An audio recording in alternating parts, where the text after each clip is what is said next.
La Buena Tarde, con Alejandro Fonseca.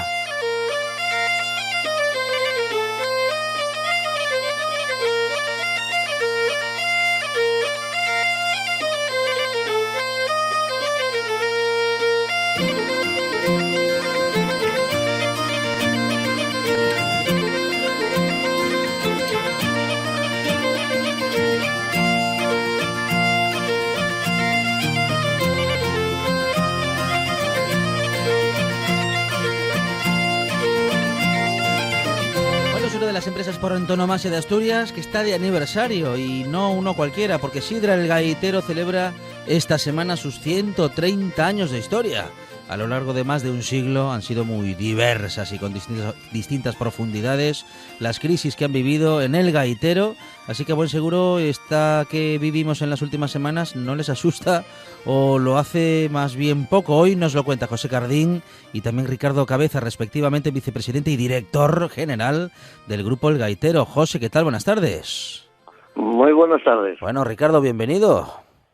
Buenas tardes, Alejandro. José, forma parte de la cuarta generación de Sidra el Gaitero. ¿Cómo descubre tu familia el mundo de la sidra y cómo eso de expandirse en este negocio hace ahora casi un siglo y un tercio?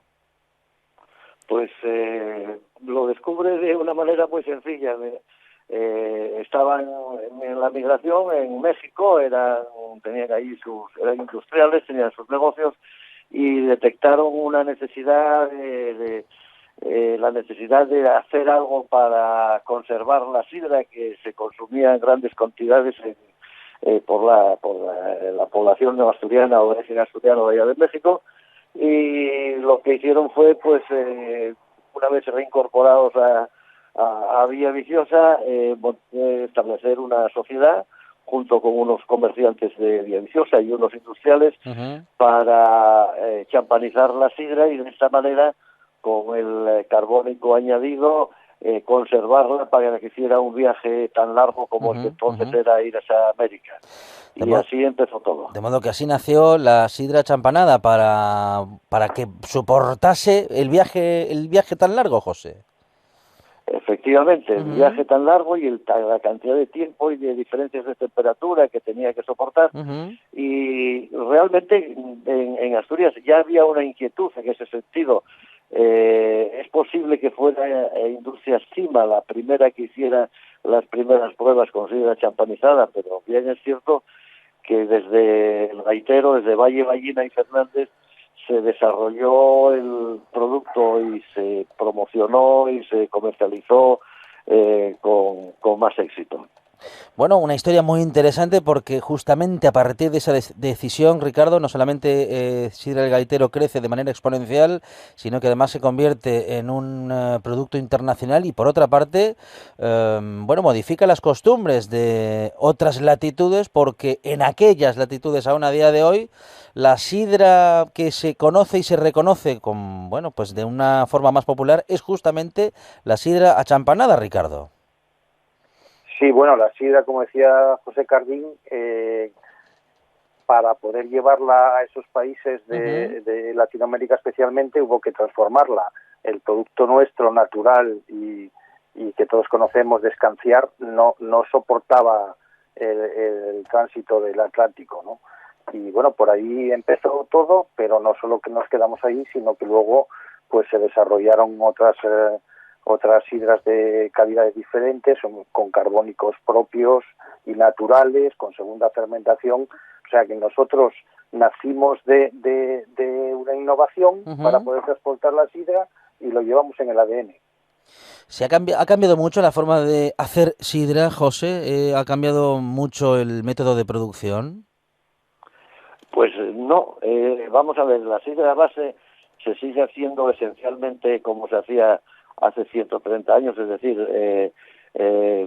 prensar manzanas, extraer el mosto, fermentarlo. Lo que sí cambiaron fueron los procedimientos técnicos en los que se desarrolla todo el proceso, que son mucho más naturales en este momento de lo que eran entonces. Hay que tener en cuenta que se utilizaban productos en todo el proceso que hoy día pues están totalmente está totalmente prohibido. No voy a hablar de ninguno en particular, pero hay una serie de productos que incluso ya en los años 80, 1980, cuando yo me incorporé a la empresa familiar, estaban permitidos en la elaboración tanto de sidras como de productos de alimentación, y hoy día, pues si los utilizáramos, estaríamos cometiendo un delito. O sea, es decir, que cambió mucho los procedimientos, cambiaron mucho, digamos, lo que es el respetar el proceso natural. Eso sigue siendo una norma ineludible, pero lo que sí cambian son los productos finales de una manera cada vez más rápida. Ricardo, ¿cuál es el secreto para que una empresa pueda, digamos, durar, trabajar y existir durante 130 años y además hacerlo con tan buen estado de salud? Bueno, yo el secreto general no lo conozco, conozco el nuestro, sí. y un componente importante o fundamental de nuestro éxito es el tema de mantener durante 130 años el ser una empresa familiar. Una empresa familiar afronta los problemas pues de manera diferente, pensando en el medio y en el largo plazo, nunca en el corto, pensando en nuestros trabajadores, ¿no? Que esto de la crisis pues fue lo primero que hicimos, fue asegurar su seguridad en el trabajo con protocolos. Yo creo que el carácter familiar y conservar los valores de nuestros fundadores, ¿no? De compromiso con nuestro entorno humano y geográfico y la ética en el desarrollo de nuestra actividad, pues fue nuestro secreto. Yo otros no sé cómo lo hacen, pero nosotros el nuestro es ese. José Cardín, vicepresidente del Grupo El Gaitero, vicepresidente de toda una historia de una empresa familiar que sigue creciendo. José, las cosas han cambiado mucho y varias veces, ¿no?, en la historia de nuestro país, y Sidra El Gaitero sigue observando casi que como espectador, ¿no?, de la realidad, bueno, pues todo lo que sucede. El secreto es adaptarse, el secreto es estar siempre adelantado un poquitito al próximo paso. Bueno, yo creo que es muy importante el tener el sentido común. De todas maneras, hay una evolución en el tiempo que requiere una evolución en el tipo de personas que tienen que estar dirigiendo la empresa o las empresas en general, y nosotros venimos de unas generaciones que yo diría de aficionados, empresarios aficionados entusiastas, y llegamos a este cambio generacional en el que estamos en este momento, que pasamos de la cuarta generación a la quinta, que es la que ya está en funciones ejecutivas en la empresa, y para eso lo que sí observamos es que lo que hace falta es mucha preparación especial para desarrollar los temas específicos que se estén tratando en cada caso, y creo que la incorporación de Ricardo Cabeza recientemente, hace un año y algo que está incorporado como miembro de la quinta generación y como director general de la empresa, pues nos da un aire nuevo que acompaña a los de la quinta generación que ya estaban en los puestos directivos anteriormente.